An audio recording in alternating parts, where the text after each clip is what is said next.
Bismillahirrahmanirrahim. Assalamualaikum warahmatullahi wabarakatuh.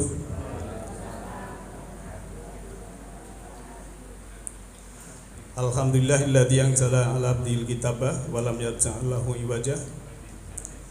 La ya'til batilu min baini yadayhi wa la min khalfihi tanzilu min hakimin hamid. Subhanaka la ilma lana illa ma 'allamtana innaka antal alimul hakim. Rabbi shrah li sadri wa yassir li amri wahlul 'uqdatam min lisani yafqahu qawli. Bapak Ibu yang saya hormati, sahabat semuanya, kajian Majelis Taklim Nurul Huda yang insyaallah dirahmati oleh Allah Subhanahu wa taala.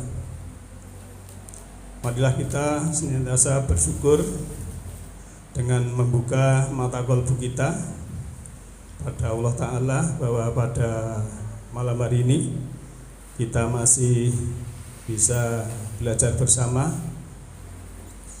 di Masjid Nurul Huda, yang masjid yang kita cintai ini, dan semoga Allah Ta'ala membimbing kita di garis hukumnya, di jalannya, karena siapa yang mencari Allah akan memberikan, siapa yang bertanya semesta akan menjawab. Kita masih kajian Al-Quran pada malam hari ini. Namun kita ketahui dulu bahwa Al-Quran itu dibukakan ilmunya sesuai dengan kecerdasan dan peradaban manusia, sebagaimana sering saya sampaikan di dalam surah Shad ayat 87-88 itu, A'udzubillahi minasyaitonirrajim, in huwa illa dzikrul lil alamin wala ta'lamuna naba'ahu badahin. Bahwa Al-Quran itu adalah dia itu peringatan untuk seluruh alam, dan sungguh kamu akan mengetahui perkabaran kebenaran daripada Al-Quran itu sesudah ini atau sebentar lagi. Dan kita ketahui bahwa Al-Quran itu juga sebaik-baik berita dalam arti istilah Al-Qurannya itu ahsanul hadis, ya. Di dalam surah Az-Zumar ayat 23 itu, Allahu nazzala ahsanal hadisi kitabam mutasabihan masani, dan seterusnya itu. Juga sebaik-baik kisah dalam surah Yusuf ayat 3, ahsanul qasas istilahnya, dan ayat 1 dengan ayat yang lain itu saling menerangkan, saling menjelaskan. Sebagai tafsirnya disebutkan dalam surah Al-Furqan ayat 33 bahwa Al-Quran ayat 1 dengan yang lainnya itu adalah ahsanat tafsiro, sebaik-baik tafsir. Dan siapa yang mempelajari akan mendapatkan berkah, karena Al-Quran itu penuh berkah, ya, sebagaimana di dalam surat Al-An'am ayat 155. Wa hadza kitabun anzalnahu mubarakun fatabi'uhu wattaqu la'allakum turhamun, kan begitu.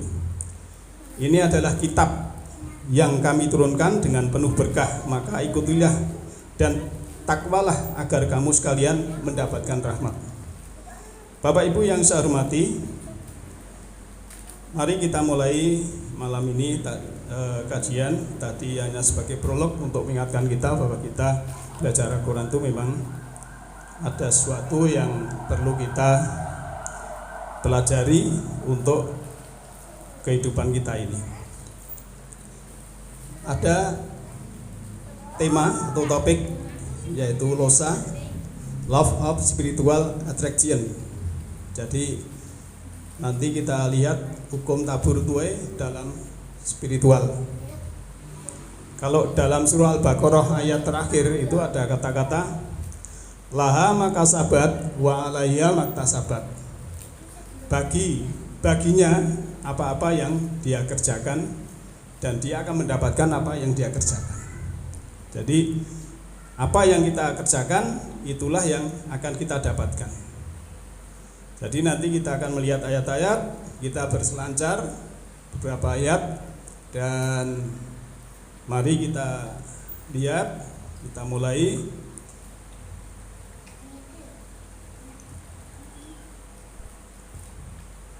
Sebelumnya bahwa hukum tarik menarik materi, ya, ini saya lihatkan materi dulu. Ini gambar galaksi, ya. Gambar galaksi ini satu galaksi ini diputari beberapa bintang. Bintang itu satu matahari. Kalau bumi kita masuk di sini tidak kelihatan ya. Ini semua ada tarik menarik. Jadi supaya planet satu dengan yang lain itu tidak masuk ataupun terseret atau kesedot oleh yang lain, semua punya gravitasi, punya tarik menarik. Sebagai fakta ya, sebagai fakta kita dalam harian ya, dalam harian ini saya gambarkan. Kalau tadi materi ya, materi tarik menarik. Kenapa kalau ruhiyah maksud saya ruhiyah atau yang non materi atau tadi fisik, kalau yang metafisik dalam arti yang ruhaniyah itu nanti juga ada memang tarik menarik. Misal yang fakta ini, ada yang buka kios, ada rezeki datang. Mungkin Bapak Ibu punya kios, pagi-pagi buka, nanti rezeki datang. Ada yang buka pintu, ada rezeki datang ya. Buka pintu misalnya, kalau saya pagi nutup pintu enggak ada rezeki, tapi kalau saya buka pintu mesti ada rezeki datang. Ada yang buka mulut, ada rezeki datang. Pak guru, bu guru itu ya, atau penyanyi ya, itu buka mulut rezeki datang ya. Itu secara materi ya, secara fisik. Dan secara ruhaniyah, siapa yang membuka kolbu, nur ilahi akan datang, akan masuk. Kuncinya memang membuka mata kolbu ya. Maka di dalam surat Waqiah itu orang yang sakaratil maut ya, oleh Allah seharusnya kamu melihat aku, tapi kenapa kamu tidak melihat? Loh gitu. Tapi bagi orang yang sekarang ini, saat ini di sini sudah membuka mata kolbu, nanti sakaratil maut ada Rob, ada Tuhan tuh mengerti. Yang tidak mengerti itu karena tidak membuka.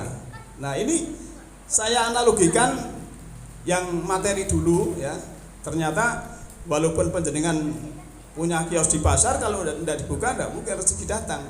Ataupun yang online misalnya ya, online pun juga kalau kita tidak membuka konten, tidak ada yang pesan.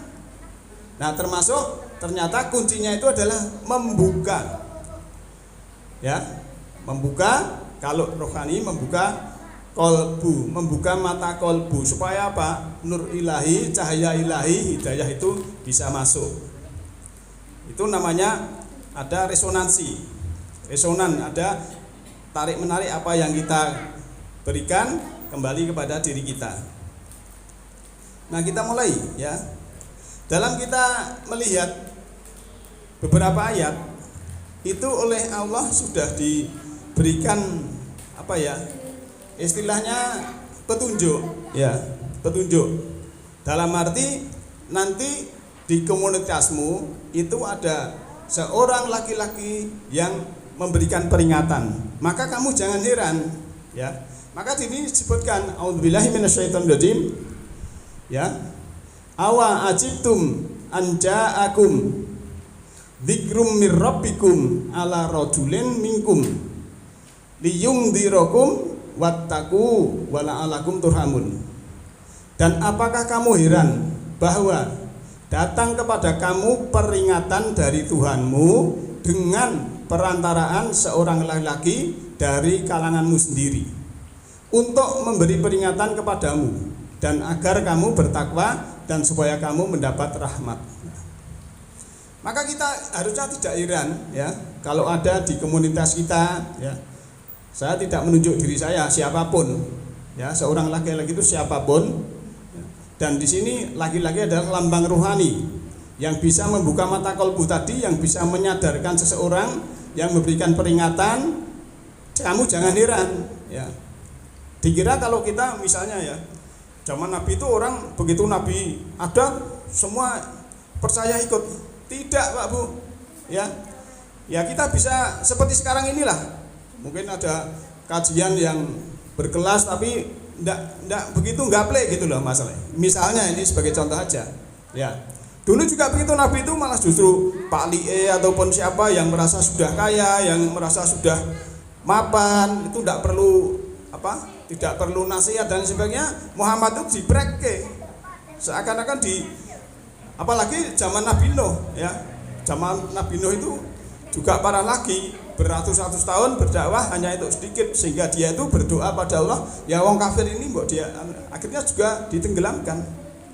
Juga zaman Nabi Hud, ya Nabi Hud itu juga begitu, orangnya juga mendustakan, diajak ke peringatan tidak mau, akhirnya apa? Ya, siksanya lebih berat, 8 hari 7 malam kena angin puting beliung misalnya gitu ya, dalam surat Al-Aqah itu ayat 6, 7, 8, 9 kalau.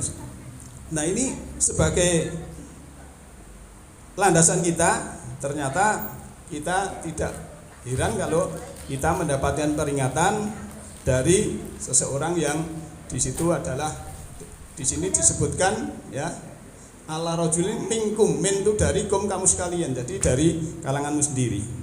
Kalau di Arab sana ya kalangan sana, di mana gitu kan ya. Ini ayatnya bilangnya begitu. Ini tadi saya ulang ya. Ini juga galaksi tapi bisa diputar enggak, coba, ini hanya sebagai ilustrasi saja. Nah ini kalau berputar ya, ini kalau berputar galaksi itu seperti ini ya. Tadi kan gambar tapi ini videonya tidak sempurna. Ini satu titik, ini satu matahari, beberapa solar system, ada planet-planet. Nah bumi kita tidak kelihatan kalau sudah masuk galaksi ini ya, sudah masuk galaksi ini tidak kelihatan. Ini ada daya tarik menarik, maka tadi kan istilahnya hukum tarik menarik, hukum tabur tuai ya. Jadi yang benda saja itu ada tarik menarik, wilayah kekuasaan Allah yang sangat luar biasa ya. Ini beberapa bintang, miliaran bintang ya, berapa planet, kemudian galaksi ini masih masuk alam semesta lagi, yaitu masuk super cluster, masih jutaan galaksi juga. Itulah wilayah kekuasaan Allah yang sangat luar biasa. Kita lanjut ya. Sini kita melihat dulu surah Al-Maidah ayat 90.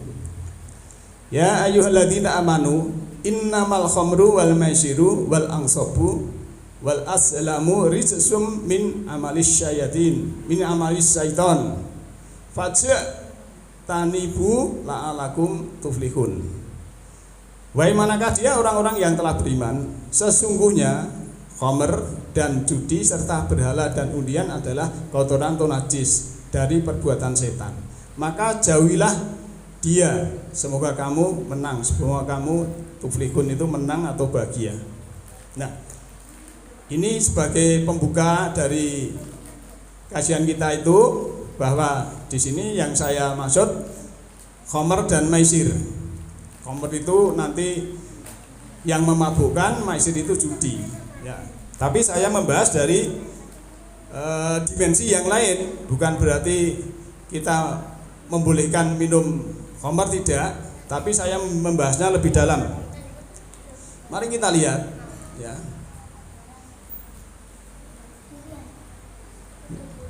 Di dalam kita sholat ya, nanti ada korelasinya dengan ayat tadi. Di sini disebutkan surat An-Nisa surat 4 ayat 43. Ya ayyuhalladzina amanu la taqrabus sholata wa antum sukara hatta ta'lamu ma taqulun. Wahai orang-orang yang beriman, janganlah kamu mendekati sholat sedang kamu sukara atau tidak sadar atau mabuk, hingga kamu mengetahui apa yang kamu katakan. Nah, ternyata ya, kita kalau ceritanya dulu orang habis minum mabuk itu tidak boleh mendekati sholat. Nah, di sini sebetulnya mengandung pengertian kata ta'lamu ma taqulun, sehingga kamu mengetahui apa yang diucapkan. Nah, maka sebetulnya kita waktu sholat itu mengerti apa yang kita ucapkan. Maka termasuk baca surat Al-Fatihah itu harus kita tahu yang dimaksud ya, menurut ayat ini. Berarti kalau tidak mengerti itu sama saja ya sukaro. Sukaro itu istilahnya mabuk kan begitu. Ya. Mabuk. Maka mabuk di sini saya bukan menggambarkan orang yang mabuk minum, tapi hubungannya dengan yang ayat tadi ya. Kita lanjutkan dulu. Nah, mabuk itu yang lebih dalam ya. Mabuk tidak sadar siapa dirinya. Mabuk tidak sadar asal usulnya.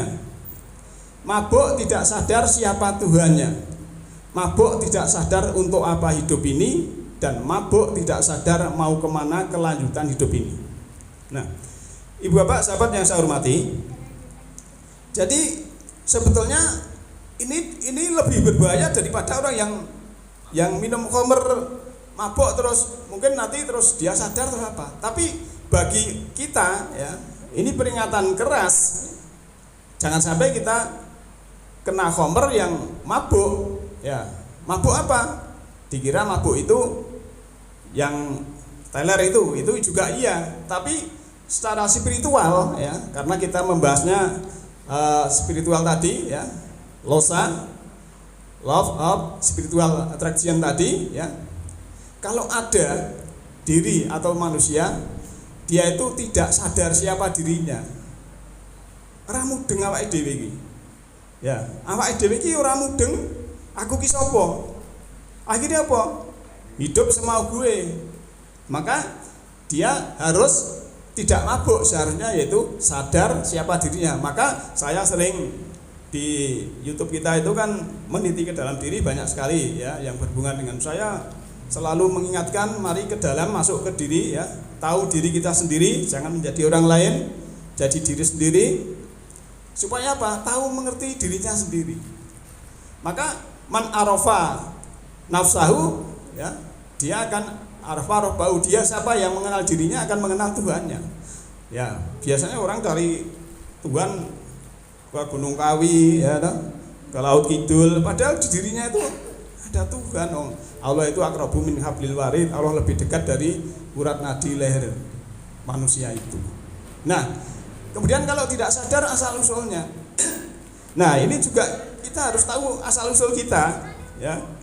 Kan sering saya sampaikan dalam surat 15 ayat 29 ya, bahwa kita itu setelah menjadi sempurna ya, wa nafaktu min ruhi, kita ditiupkan roh dari Allah.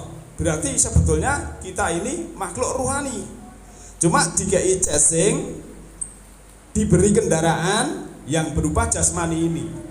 Nah, tugas jasmani kita masing-masing ini, glegere awake dhewe niki harus bisa menghantarkan roh tadi, jiwa tadi menghadap kepada Allah dalam keadaan mutmainah.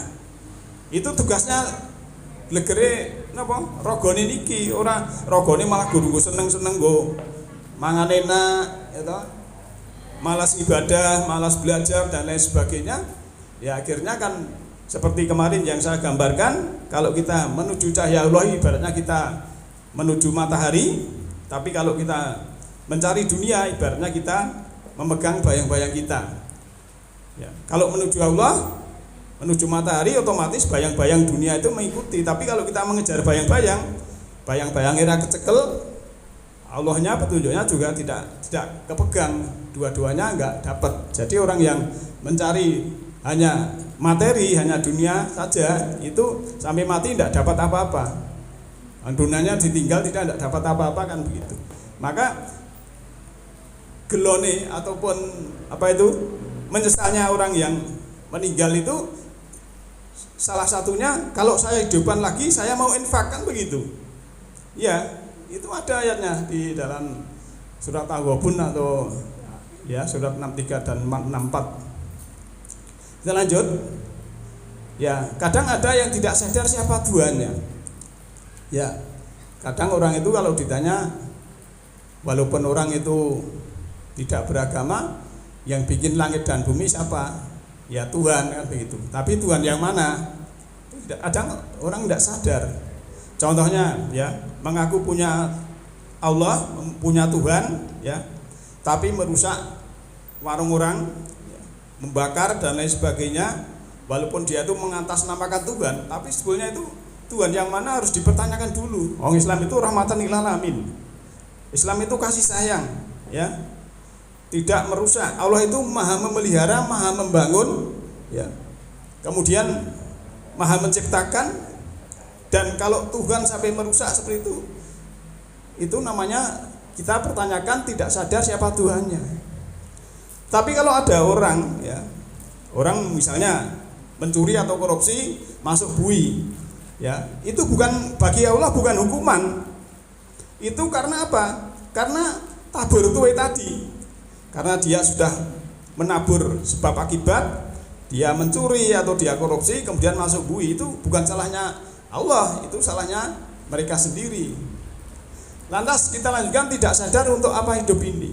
Jadi tidak paham hidup itu untuk apa, sehingga dia terlantur-lantur, ya. Uripe ra cetha nek cara simbah, ya. Dan juga mabuk tidak sadar mau kemana kelanjutan hidup. Ya ora mudeng. Aku mati somben iki piye ra mudeng. Kalau beragama dengan petunjuk Al-Quran mati itu jelas. Saya nanti bahagia tidak itu sudah jelas. Bukan teka-teki lagi. Maka tadi ada nanti yang judi itu kita lihat juga, ya, ini yang mabuk, ya. Sekarang maisiru atau judi, ya.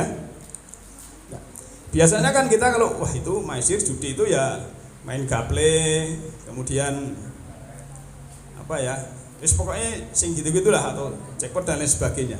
Kita masuk lebih dalam, ya, karena saya sering sampaikan ayat Al-Quran itu ibarat sebuah kelapa, ya.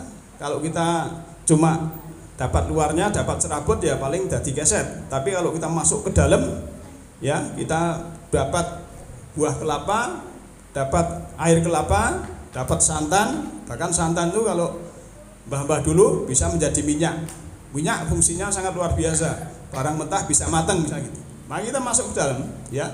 Maisir atau judi bisa berarti membiarkan masa depan dalam ketidakpastian atau membiarkan masa depan yang tidak jelas. Jadi harusnya jelas. Saya kalau mati bahagia atau celaka disiapkan di sini saat ini dan sekarang ini. Kenapa begitu? Iya, karena memang Al-Qur'annya menuntun demikian. Jangan sampai kita tidak jelas masa depannya, masih teka-teki, ya. Wes aku tak hidup semau gue saja. Mudah-mudahan nanti di sana mendapat syafaat. Ini kan teka-teki ini termasuk maisir, termasuk judi. Jadi harus yakin dirinya sendiri itu tahu saya mati bahagia atau celaka. Karena sudah pasti ya dia sudah beribadah dengan baik, dia sudah qablullah, qablu minanas, juga sedang baik, sudah memberikan pelayanan, sudah memberikan pemaafan, sudah memberikan kasih sayang.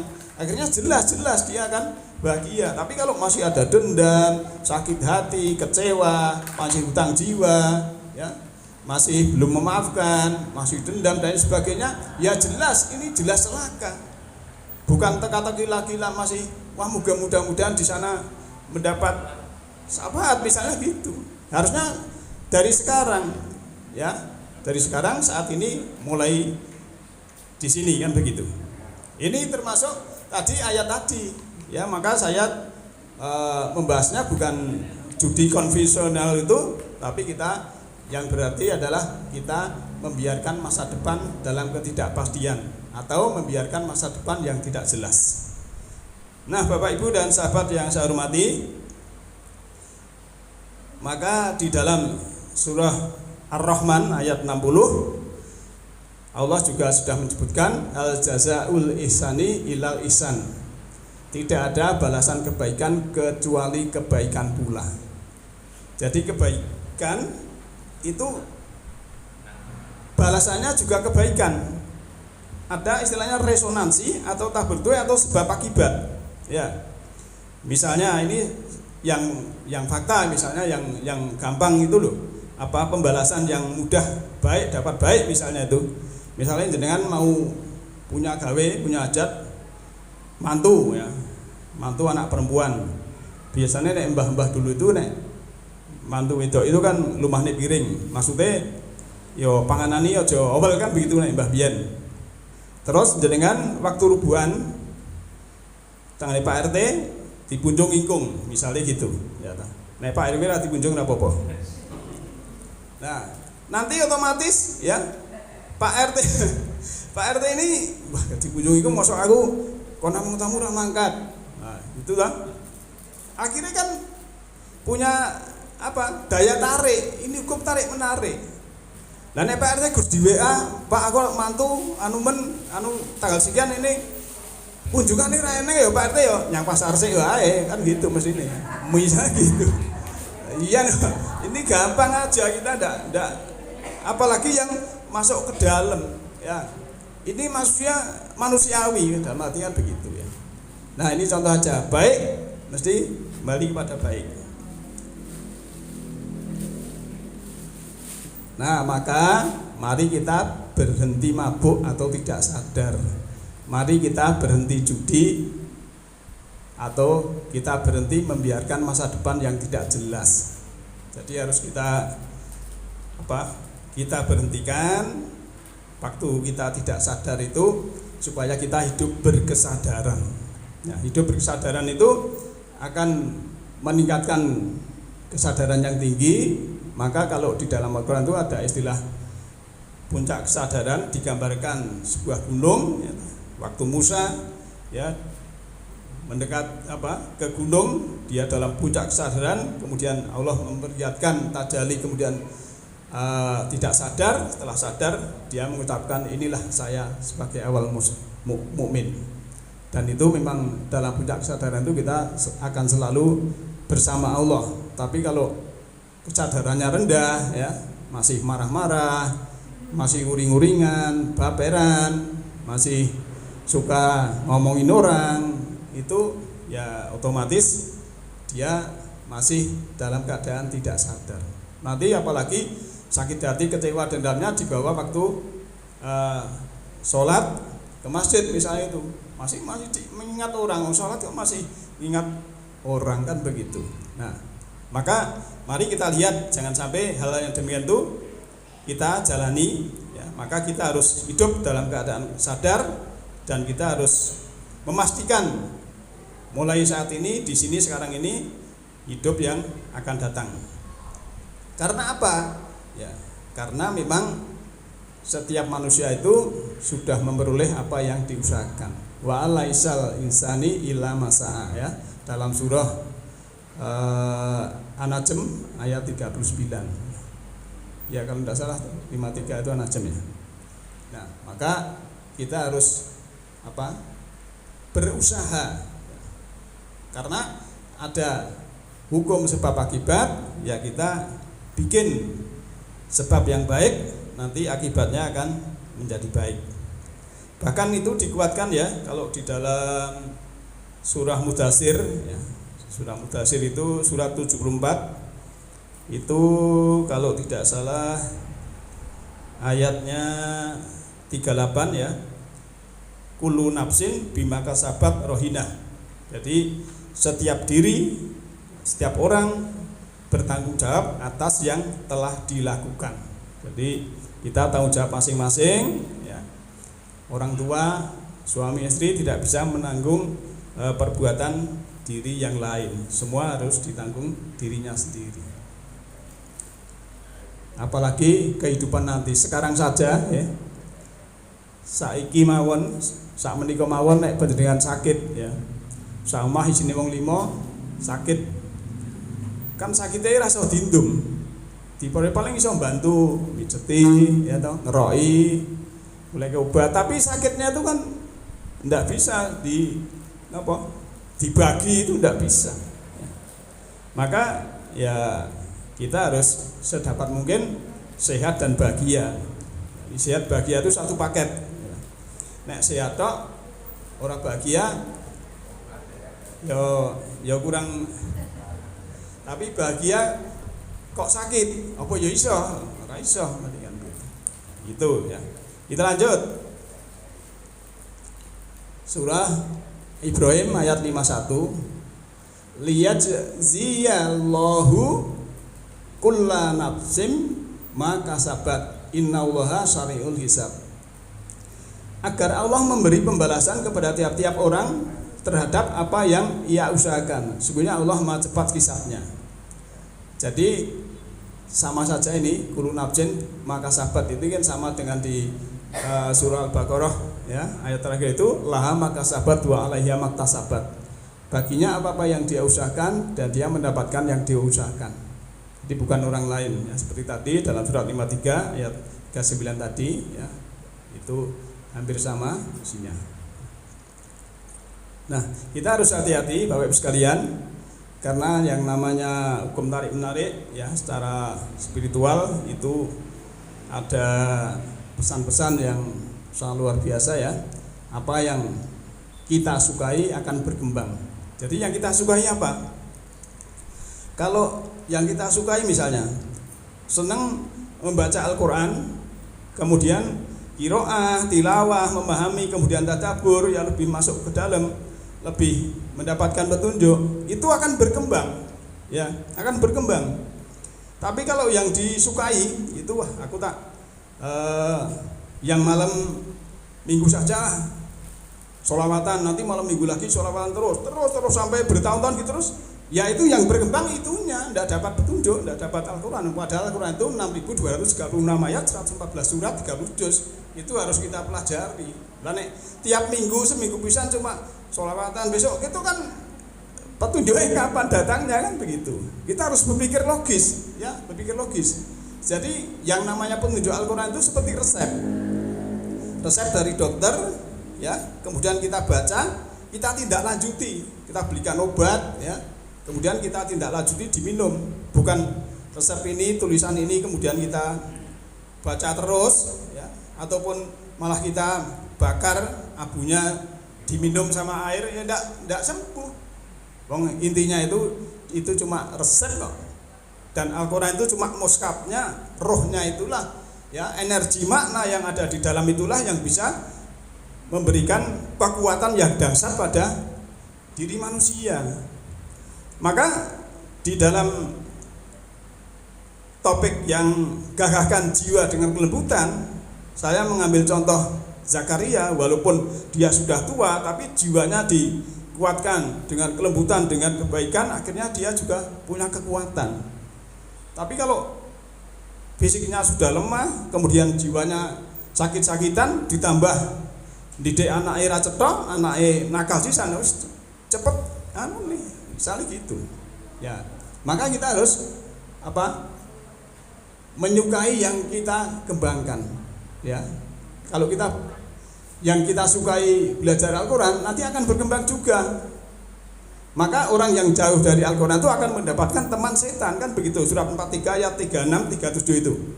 Ya, aku tak pengen sing anu wae ya. Nanti temannya setan kan begitu. Nah, setan itu kalau zaman Nabi Adam sebagai penasehat ya, nuturi, malah diwalik iki lho. Adam misalnya gitu ya di dalam Al-Quran itu. Nek kowe mendekati ini ya, sajarah ini kamu kekal di sini penak terus. Baik walik dianu tenan malah itu. Berarti kan penasehat, hati-hati kita mendapatkan penasihat seperti tadi yang saya gambarkan. Apa kamu heran kalau ada laki-laki memperingatkannya pakai apa dulu? Nah, pakai wahyu, pakai ayat atau pakai yang lain kan begitu. Kemudian apa yang kita benci akan menguat. Maka hati-hati. Nah, yang kita benci sing ra senengi apa? Niku misale ya. Panjenengan berkendara di tengah jalan macet. Nah, panjenengan benci anggere wong diomongi. Wah, anggere jam 7 kono kae macet. Asal jam 7 sana macet. Kabeh diomongi. Nanti itu akan menguat. Akhirnya apa? Yang ada di dalam bawah sadarnya itu gur macet terus. Termasuk yang lain, ya. Kalau panjenengan benci kepada sesuatu atau orang, ya, itu akan menguat pada diri kita. Maka kita dilarang membenci. Maka istilah la ikraha fiddin ya, dalam surah Al-Baqarah ayat 256 itu bisa berarti tidak ada paksaan dalam agama. Terus kiroha bisa berarti dari karoha, yukrihu itu berarti kebencian. Jadi dalam beragama itu tidak ada kebencian. Nah, itu misalnya. Nah, kemudian apa yang kita fokuskan itu akan berkembang. Ya. Kita fokusnya ke apa?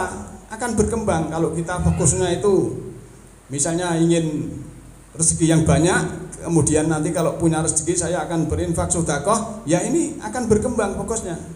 Tapi kalau mau berusaha, wah dalam pikirannya sudah fokusnya itu, wah nanti apa payu ya, wah nanti rugi ya, nanti apa sebenarnya hutang ya, pikirannya udah gitu ya, yang terjadi juga perkembangan ya akhir itu. Maka kita kalau mau berusaha ya pikirannya fokusnya harus sukses ya, gitu. Misalnya kita pengen motor bagus atau mobil bagus, kemudian karena terpaksa harus kredit, ya fokuskan, saya insya Allah belum waktunya selesai kredit saya sudah selesai. Tapi nek di dalam hatinya tuh, wah saya nggak bayar bulanan apa ya, itu sudah nanti pikirannya gitu ya, fokusnya akan berkembang. Maka sebetulnya ya kita manusia ini memiliki sifat alamiah. Kita akan selalu fokus yang kita hargai, yang kita sukai, sebenarnya itu. Jadi maka harusnya kita menghargai yang baik dan menyukai yang baik supaya ada perkembangan di dalam diri kita ini yang bisa menyelamatkan kita masing-masing.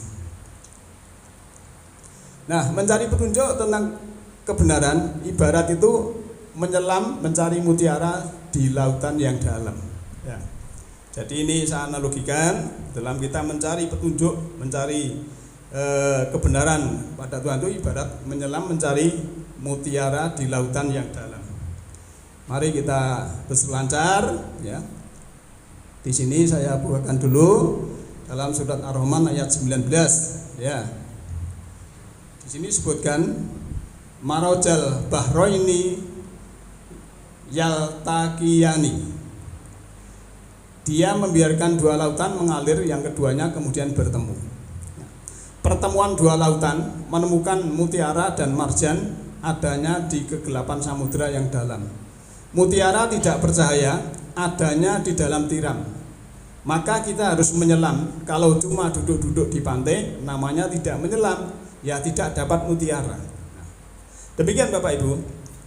Ini gambaran sebuah lautan ya. Kemudian ya, namanya mutiara dan marjan. Marjan itu mutiara yang merah kalau tidak salah ya. Itu mesti di dalam tiram, di dalam apa itu ikan tiram ya. Karena yes pokoknya di dalam lah, di laut yang paling dalam ya, di dalam tiram, laut yang paling dalam. Maka kita harus menyelam. Tapi untuk menyelam ini kan perlu alat ya, perlu apa nanti kita akan sebutkan. Jadi dalam penyelaman itu kan memang ya harus ada niat, ada keberanian. Kalau cuma duduk-duduk di pantai itu namanya tidak menyelam, ya tidak dapat apa-apa. Jadi termasuk kita belajar ini termasuk sudah menyelam, dalam arti apa itu analoginya sudah seperti itu ya. Nah ini mau menyelam survei dulu ya. Nah, survei ini. Gila kone. Tapi yono sing ra kenal mungkin. Di survei ini. Wah. Ini saya mau menyelam tapi kok ombake kaya ngene ya. Wani apa ora? Piye iki wis. Yo arep nyelami yo deg-degan kan. Wah iki alatnya kapalnya piro, jaringnya seperti apa gitu, berpikir harus riset Pak. Kalau enggak riset gini ya nanti kelelep orang nggak apa-apa mau mencari tiram, mencari mutiara kok tidak pakai alat ya itu nanti bisa kelelep. Maka ya harus survei ya. Survei itu ya dengan hening sudah kebarang itu orang daplang-daplang kan begitu. Ya, ini cuma ilustrasi biar kita ngajine ora sepaneng ya. Jadi dalam kita menyelam mencari mutiara itu kan kalau kosmos itu kan apa nyanyian angin laut itu ya. Aku mau mencari tiram bersamamu oh nelayan di lautan yang luas membiru. Itu risetnya kalau nyanyi kan penak Pak. Nyanyi orang yang nyanyi itu kan wajahnya cerah-cerah, tapi nek sing nganti nyanyi kan seram Mas saya.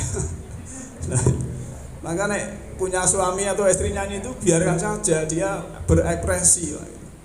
Tapi kalau benci nyanyi perengut dia ya. Ya, ini hanya sebagai ilustrasi.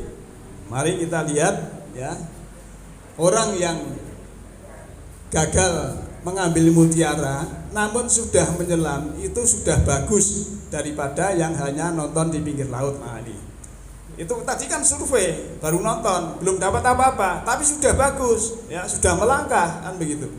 Nah, nanti kan kalau survei itu biasanya langsung ditindaklanjuti kan begitu. Kita lihat ayat lagi ya, surah 5 ayat 24 ya. Walahul jawaril munsya'atu fil bahri kal a'lam, dan kepunyaannya lah bahtera-bahtera yang tinggi, layarnya di lautan laksana gunung-gunung. Nah, ini juga bahasa simbolik, bahasa metafora juga ya. Kita kalau lebih masuk ke dalam ya, kan dalam penyelaman itu di laut ya, fil bahri itu wisata bahari, harus sering berwisata bahari ke laut yang dalam yang ada mutiara dan marjan. Nah, Allah menyuruh kita melaut, lihat air. Secara ruhaniyah, air itu cahaya. Untuk melaut diperlukan kapal yang berwujud gunung-gunung. Secara ruhaniyah, puncak kesadaran. Maka dalam kita mencari cahaya tadi, secara ruhiyah, kita harus dalam puncak kesadaran tinggi, sabar ya, kemudian selalu tafakur, tadzakur. Kalau tidak puncak kesadaran dalam arti rendah kesadaran, marah-marah, sakit hati, benci, sombong dan lain-lain, tidak masuk yang di sini. Maka sudah diberi nahkoda sebagai pembina, atau dalam Al-Quran waliyah mursidah dalam surat Kahfi, untuk melaut menemukan mutiara. Sudah diberi fasilitas oleh Allah tetapi tidak malut, maka ditegur oleh Allah. Tegurannya apa? Kita lihat ayatnya ya. Jadi kita kan sudah diberi oleh Allah itu yang namanya kapal ya. Kemudian ada komplitnya, ada jaring ya. Kemudian kita hanya tinggal meningkatkan kesadaran dalam puncak kesadaran, kita akan mendapatkan pekerjaan dalam arti kita mau melaut tadi untuk mencari mutiara tadi ya, insya Allah ya dapat. Tapi kalau diberi fasilitas oleh Allah tetapi tidak melaut, maka Allah menegurnya ya. Apa tegurannya ya? Fabi ayyi ala'i rabbikuma tukadziban, maka nikmat Tuhan kamu yang manakah yang kamu dustakan. Jadi penolakan terhadap yang kita tidak ingini, maka makin menolak yang kita tidak ingini, maka yang tidak kita ingini akan selalu datang. Nah, ini perlu kita renungkan ya. Jadi kalau Allah sudah memberikan fasilitas ya, jasmani yang sempurna, pikiran yang sempurna, jiwa yang sempurna, tapi kita tidak mau menyelam, tidak mau mencari mutiara, itu kan sama saja mubadir pemberian Allah itu. Supaya apa? Supaya kita kembali kepada Allah itu dalam keadaan sebagaimana kita di ketuban ibu ya, tidak mendengar, tidak melihat, tidak bisa bicara, tidak bernapas, tapi kita sudah kenal Allah Ta'ala. Nah, sahabat dan Bapak Ibu sekalian yang saya hormati, kata-kata fabi ayyi ala'i rabbikuma tukadziban ini sampai 33 kali atau berapa ya di surat 55 ini. Dan itu ya, saking banyaknya supaya kita tuh apa cara Jawane nikmate Gusti Allah endi to sing tok dustake, sing tok ora percayake, kan begitu. Nah, kenapa ada orang yang tidak mau mutiara, tidak mau menyelam ya, tidak mendapatkan apa itu pencerahan yang berupa ayat-ayat Al-Quran. Memang sebetulnya di ayat lain kemarin kan surat 69 ayat 40 sampai 46 itu kan sedikit orang yang mengimani, kan begitu ya. Orang yang beriman itu sedikit, maka penghambat menerima kebenaran itu biasanya karena simbol dan atribut. Jadi simbolnya mungkin sudah punya simbol ya, simbolnya apa istilah merah, kuning, hijau dan sebagainya ya. Dan juga atributnya juga sudah ada, karena kalau sudah kena ada simbol dan atribut biasanya itu terbuka mata kalbunya juga sulit, karena sudah ada dogma atau doktrin ya, yang dimana sesuatunya itu tidak diluaskan, maka pikiran itu harus diluaskan, dikembangkan supaya mendapatkan pelajaran dari mana saja. Dan itu nanti furqonnya juga harus dengan Al-Quran. Al-Quran selaku furqon atau pembeda sebagai laboratorium kebenaran. Sebab yang namanya di YouTube itu sampah dan emas jadi satu. Kita harus, kalau tidak tahu furqon ya, cuma ada tulisan nanti bareng asar baca ini rezeki datang, itu ditindaklanjuti, nanti akan kecewa. Ya, itu misalnya gitu, padahal itu hoax, itu cuma hapus-hapus kan begitu. Nah, dan juga biasanya di persepsi ya, kamu kalau begini pahalanya sekian dan nanti masuk surga. Nah, ini juga menghambat ini. Ya. Boleh memang kita bagus kita menjalani sholat ini, kemudian siamin dan lain sebagainya, itu memang dianjurkan. Tapi jangan sampai itu menghambat kita untuk mencari kebenaran. Ya. Ini biasanya yaitu ya, kalau biasanya sudah diberikan persepsi ya, bukan petunjuk ayat yang namanya ini dan ini ya, itu biasanya sudah dapat pahala surga, sampai ada orang suruh ngebom aja ditindaknya karena apa? Karena sudah kena atribut sama simbol, kemudian dia rumongso mendapatkan pahala dan surga. Itu kan sangat kasihan sekali. Itu hanya persepsi. Ya, persepsi bukan petunjuk. Kalau Al-Qur'an itu kebenarannya mutlak ya, jelas, tidak persepsi lagi. Karena ayat dengan ayat saling menjelaskan. Nah, Bapak Ibu yang saya hormati, nah kita sekarang balik lagi tentang yang berhubungan dengan hukum tarik menarik ya. Kita melihat di sini cara membaca vibrasi semesta itu ya. Kan energi ini bergerak dalam vibrasi secara konstan. Dengan kata lain, kita hidup di lautan getaran. Setiap getaran memiliki makna dan menyimpan tujuan. Nah, indera manusia ini bekerja dengan menerjemahkan vibrasi apapun yang diterimanya. Dan dari sebab akibat proses itulah kesadaran manusia mampu menerima dan memahami lingkungannya.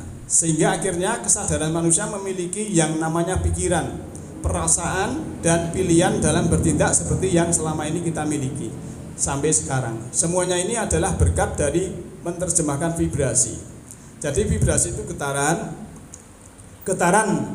pikiran kita, yang kita pikiran itu sebenarnya ada energi, dan energi ini memberikan dampak sesuai dengan frekuensi. Nanti yang satu frekuensi akan bersama ya, akan bersama. Jadi kalau misalnya kita ingin belajar yang lebih dalam, nanti otomatis semesta akan mendapat guru yang lebih dalam terus gitu, yang bisa mencerahkan diri kita. Setelah kita kembali kepada Allah itu dalam keadaan betul-betul mendapat pencerahan, sudah menjadi mutmainnah. Maka ya, kajian ini saya harapkan Bapak Ibu sekalian, sahabat itu bisa meniti ke dalam diri. Dalam diri ini kita manage sebaik-baiknya ya, mengenal diri kita masing-masing, sehingga kita jangan terpengaruh oleh yang di luar. Sebab apa? Kalau di dalam diri ini sudah damai, melihat orang di luar damai. Di dalam diri ini sudah sejuk, melihat orang sejuk. Di dalam sini ada Tuhan, di luar itu juga sudah istilahnya ya ada Tuhan semua. Tapi kalau di dalam sini kotor, ya lihat di luar kotor. Kalau di dalam sini sudah ada kebencian, di luar juga orang itu sangat benci semua. Maka harus kita melembutkan diri kita sendiri, meniti dalam diri, masuk ke dalam ya, memberikan pengertian sangkan paran dumadi ya, diri kita itu dari mana, kita faham siapa diri kita ya. Setelah kita faham, insya Allah kita akan selalu bersama Allah. Kuncinya supaya kita ini bersama Allah. Kalau orang itu sudah merasa bersama Allah, tidak mungkin akan berbuat yang jahat, tidak mungkin akan berbuat yang tidak baik, karena sudah malu pada Allah ya. Itulah sebenarnya kita menghadirkan Allah. Jadi kuncinya dalam kesadaran yang tinggi, puncak kesadaran itu adalah kita menghadirkan Allah setiap saat, setiap waktu. Maka di situ kita harus memanage diri ini, ya, meniti ke dalam diri, jangan sampai kita melupakan diri kita sendiri. Oleh karena itu maka, ya, Bapak Ibu sekalian, sebagai closing statement pada malam hari ini, apa yang kita bikin hari ini, yang kita berikan ke semesta, itulah yang akan kita dapat. Jadi semesta ini sangat adil, Allah lewat programnya, ya. Jadi program Allah itu yang ada di Lauh Mahfuz itu semua program itu berlaku. Jadi bukan Allah sudah menetapkan itu surga neraka itu sebenarnya perlu dikritisi, ya, kalau ada hadis begitu. Tapi programnya apa? Kalau kamu beriman, bertakwa, kamu akan mendapatkan jannah. Tapi kalau kamu membangkang, menjadi kafir, dolim, munafik, musyrik, ini tempatnya. Misalnya demikian. Jadi semua itu sudah ada program, tinggal kita itu mencetnya supaya benar, ya. Kalau kita mencetnya benar, kita tidak terkaget-kaget. Jadi kemarin kan pelajaran yang lalu, ya, topik yang lalu itu, kalau kita salah pencet, ya, kita akan terkaget-kaget karena tidak paham. Tapi kalau sudah paham, oh ternyata saya kembali kepada Allah, saya harus mutmainah, harus jiwa yang suci bersih. Sebagaimana waktu di ketuban ibu, kita tidak mendengar, tidak melihat, tidak bicara, tidak bernafas, tapi kita sudah kenal Allah.